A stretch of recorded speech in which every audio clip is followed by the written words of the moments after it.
একদম নতুন ভিডিওতে স্বাগত জানাই। আজকে নতুন কিছু জানতে পারবেন। দেখুন, এই খাবারটি হলো গাঁদা গাছের সবথেকে ভালো খাবার। ছোট বড় সব গাছেই দেওয়া যাবে। একবার দিলে পরে গাছের গ্রোথ কয়েক দিনের মধ্যেই বেড়ে যাবে। পাতা হলুদ হবে না, প্রচুর ডালপালা ছাড়বে। অনেকেই বলছেন গাছ লাগানোর পর কোনো রকম বৃদ্ধি হচ্ছে না, পাতা হলুদ হয়ে যাচ্ছে, খুব কম সময়ে কুড়ি আসে। বেশি ফুল পেতে গেলে কোন সার দিতে হবে, তো সে বিষয়ে আজকের এই ভিডিওটি। যারা গাঁদা চাষ করছেন অথবা জানুয়ারি মাসে আপনাদের গাছগুলো এখনও ছোট রয়েছে, গাছগুলোকে কিভাবে তাড়াতাড়ি কোন খাবার দিয়ে ঝাঁকড়া করবেন, তো এটা জানতে হলে ভিডিওটিকে শেষ পর্যন্ত দেখুন। দেখুন, এই খাবারটি হলো গাঁদা গাছের সবথেকে ভালো খাবার। আপনাদের ছোট বড় এবং কুড়ি আসা গাছে পর্যন্ত এই খাবারটি দেওয়া যায়। দেখুন, আমার প্রত্যেকটি গাছের গ্রোথ ভালো রয়েছে এই খাবারটি দিয়ে। খাবারটি তৈরির জন্য একদম সাধারণ একটি জিনিস ব্যবহার করতে হবে। এটা সবার বাড়িতে থাকে। এটা হলো শুকনো গোবর। বন্ধুরা দেখুন, একদম শুকনো নিয়েছি। এটাকে তরল সার তৈরির জন্য ব্যবহার করব। 1 কেজি পরিমাণে নিয়েছি। প্রথমে এই উপাদানটিকে একটি বালতিতে আমি নিয়ে নিলাম। দেখুন, 1 কেজি পরিমাণে। এরপর দ্বিতীয়ত এখানে সামান্য পরিমাণে 100 গ্রাম পরিমাণে সর্ষের খোল নেব।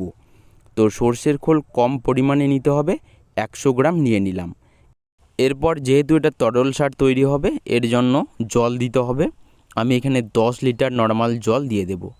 তো বন্ধুরা, শীতের সিজনে এই খাবারটি খুবই শক্তিশালী একটি খাবার হবে গাঁদা গাছের জন্য। তো এই জন্য এভাবে তৈরি করে নিন। আমি 7 থেকে 10 দিন ভিজিয়ে রাখবো। এখানে আরও একটি উপাদান ব্যবহার করতে পারেন। এটা হলো NPK 19-19-19 50 গ্রাম পরিমাণে 10 লিটার জলে দিয়ে দিলাম। এরপর 2 দিন পর পর এটাকে নাড়াচাড়া দিতে হবে। যতদিন যাবে দেখবেন সারটি পচে গিয়ে একদম ফ্রেশ একটি খাবার তৈরি হবে।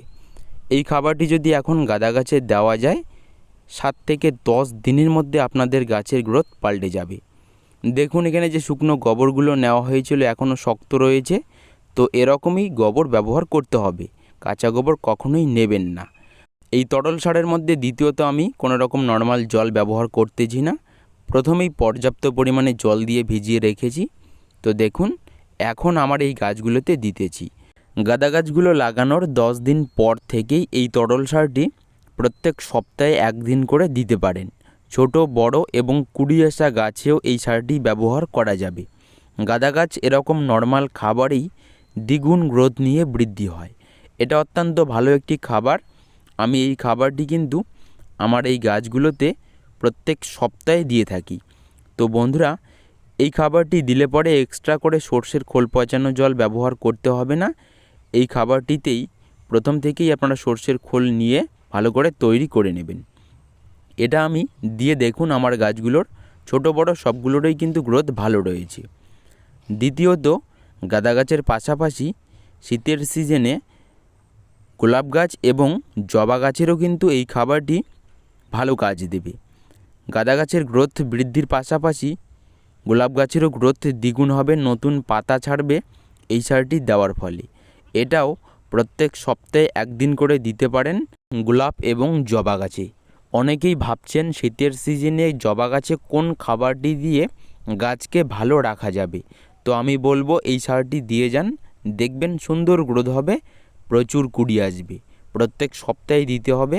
1 দিন করে দিলেই আপনাদের গাছের গ্রোথ কখনো কমবে না, পাতা হলুদ হবে না, খুব সুন্দর ফুল পাবেন জানুয়ারি মাসেও।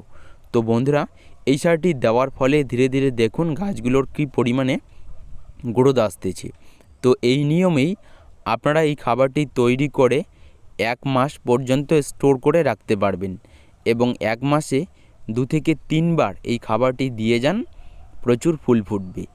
গাছে যদি ফুল ফোটাকালীন সার দিতে চান, এই সারটি প্রয়োগ করতে পারেন।